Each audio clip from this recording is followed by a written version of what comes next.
화폐는 두 가지 유형으로 나누어집니다. 중앙거래 방식 화폐와 병렬구조 1대1 거래 화폐.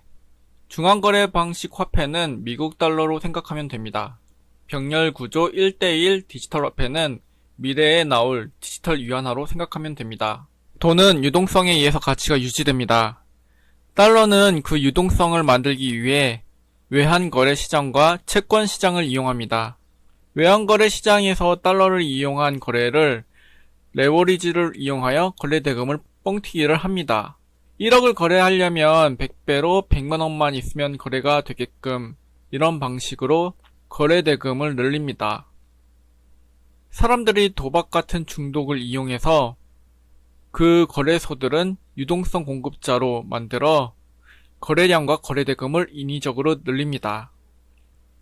특정 거래소에만 할 수 있게 만들어 미국은 그 거래소를 지배합니다. 달러는 거대한 거래대금과 거래량을 이용하여 유동성이 있는 한 무한으로 돈을 찍어낼 수 있습니다. 돈을 찍어내면 결국 소비 지향 시대에서 상위 공급자에게 쏠리며 상위 공급자의 돈은 은행으로 쏠립니다. 은행으로부터 레버리지를 이용해 사업을 하지 않으면 규모의 경쟁에서 지기 때문입니다. 규모의 경쟁을 이용하여 은행은 돈을 빨아들이며 몇몇 은행들은 외환 거래로 사고팔고 하여 거래량과 거래대금을 인위적으로 증가시킵니다. FED 연방준비위원회는 돈을 찍어내어 거래를 통하여 망하는 은행 때문에 뱅크런 등 금융위기를 막기 위해 무지막지한 돈을 지원해 줍니다. FED 지분을 가진 록펠러 같은 최상위 주주들은 수수료를 챙깁니다. 결국 99.9%는 거지가 되고 0.1%만 부자가 돼서 웬만한 사람들은 다 비슷한 삶을 삽니다. 물가 상승률은 낮아지고 화폐의 가치도 낮아집니다. 인건비도 낮아지기 때문에 미국은 추후에 수출국으로 변환될 것입니다. 단 기술력은 최고로 유지하므로 대부분 AI를 이용한 자동 생산이 될 것이며 극소수만 AI를 관리하는 직종에 근무할 것입니다. 이러한 현상을 해결하기 위하여 국민연금이 있습니다. 하지만 이것으론 부족합니다. 선진국일수록 수출 관련 주식을 많이 소유한 사람은 편히 살게 될 겁니다. 그리 된다면 미국 내의 인구수는 자연히 감소하면서 인구 유지를 위하여 해외로부터 뛰어난 인재를 이민으로 유입시킬 것입니다. 미국 같은 나라는 0.1%의 최상위들은 대중들에게 어필하기 위하여 미디어에 나오지 않습니다. 이것이 현재 운영되는 자본주의의 실체입니다. 하지만 중국은 돈에 대한 패러다임의 변화를 이끌어 시장을 변화시키려 하고 있습니다. 돈을 중앙집권이 아닌 블록체인 기술을 통한 1대1 병렬적 구조의 거래 시스템을 만들어 중앙으로 집중되는 힘을 붕괴시키려는 중입니다. 병렬 구조의 화폐는 사람들이 투기에 의존하는 구조가 아닙니다. 네트워크의 발전에 의한 화폐 유통의 통제로 가능합니다. 사람들을 통제하여 균등한 화폐 배분으로 유동성을 증가시켜 돈의 가치를 유지하는 방법입니다. 그러므로 시중에 사람들이 돈을 사용함으로써 나오는 유동성이 디지털 위안화의 가치가 되는 것입니다. 인구가 많은 국가만 가능합니다. 자본이 중앙에 집중되면 유동성이 줄어들기 때문에 계속된 디지털 화폐의 분배는 중산층을 증가시킬 수밖에 없습니다. 기본소득으로 경쟁력 악화가 유발될 것입니다. 대중들이 돈을 많이 가지고 있으면 인건비와 물가 상승률이 증가하기 때문입니다. 증가한 물가 상승률은 수출 제품의 경쟁력을 악화시킵니다.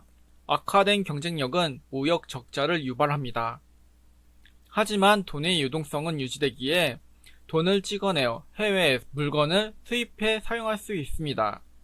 내수시장은 커지나 외수시장은 축소되어 필수 제품이 아닌 최첨단 제품들은 구입하기 어렵게 됩니다.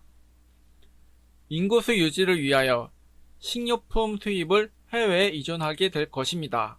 이러한 방법이 성공하려면 자본가처럼 숨는 게 아니라 정치인처럼 드러내고 국가를 계획적으로 지배해야 합니다. 중국 같은 나라는 인구를 증가시키려 노력할 것이고 미국 같은 나라는 인구 증가보다는 해외에서 영재를 유입시키려고 노력할 것입니다. 하지만 중국에서 선진국으로 유학 가는 학생들 대부분은 공산당 당원일 가능성이 높습니다. 화교나 해외 중국인들은 공산당을 위해 선진국에서 정치 공작을 하게 됩니다. 선진국의 정치인 및 학교는 중국인들이 지배하게 될 것입니다. 정치와 교육은 중국이 지배로 단일화가 될 가능성이 높으나 경제와 최첨단 기술 및 자본은 안 보이는 일루미나티의 지배를 받게 됩니다. 일루미나티와 공산당은 공생관계이며 민족주의는 사멸하게 됩니다.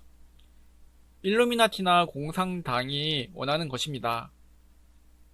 하지만 미국은 일루미나티 본진이기 때문에 쉽게 장악당하지는 않습니다. 문재인 같은 정치인들은 중국을 이상향으로 생각합니다. 만약 중국 같은 금융 모델로 한국이 전환된다면 잠시 중산층을 상대적으로 잘 살 것입니다.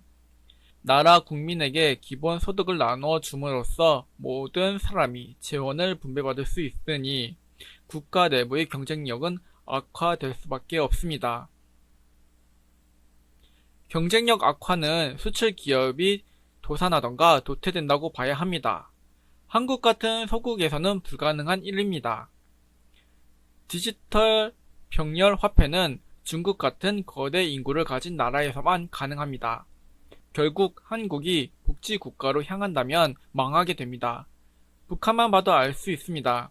복지국가란 기술력을 포기하고 편하게 살기 위해 완전히 독립된 기축통화를 가지는 것을 의미합니다.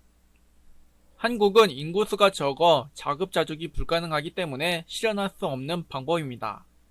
결국 북한처럼 될 것입니다.